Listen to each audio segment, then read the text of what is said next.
if you're going to be planting trees out in your pastures, folks, I like to look at it as they're going to not only going to give me shade and shelter, but I like to get some food from them.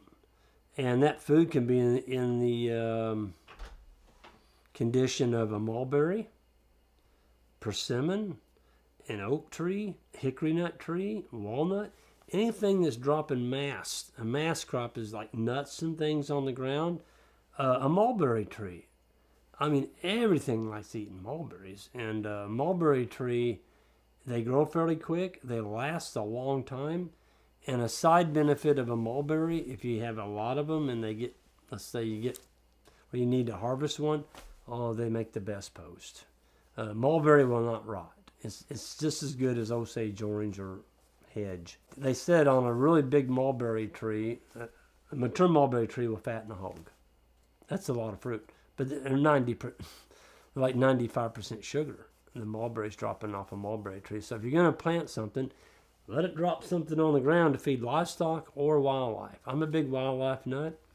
We've got a lot of mulberry trees out here. We've got pecan, we got chestnut, we got walnut, hickory. Of course, we got oak. We got a ton of persimmons. The persimmons are coming up wild. They're everywhere. And what we do is we go out in the fall and look at the ones that have fruit on them. You have a lot of male hickories that are just too thick. And we'll thin those out to let the females have more of the moisture and the nutrients. You get a good persimmon tree, man. That's like giving your cows a taste of figs every day. They'll clean them up. They just clean them up. And so it's...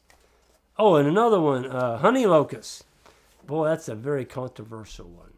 Honey locust, if you get the right ones, they don't have thorns on them. Hershey is one of them. They're hard to find. But if you can find, and in the wild, there's trees out here, honey locusts, that don't have thorns on them. And they grow a big, long bean. I'm talking, well, some of them are that long. Folks, when you open those up in the fall with a pocket knife and slice that bean open, it's a big pod, there's jelly in there. That jelly is almost like preserves. It's that sweet. And the old timers used to gather up these pods and put them in baskets and put them in the barn.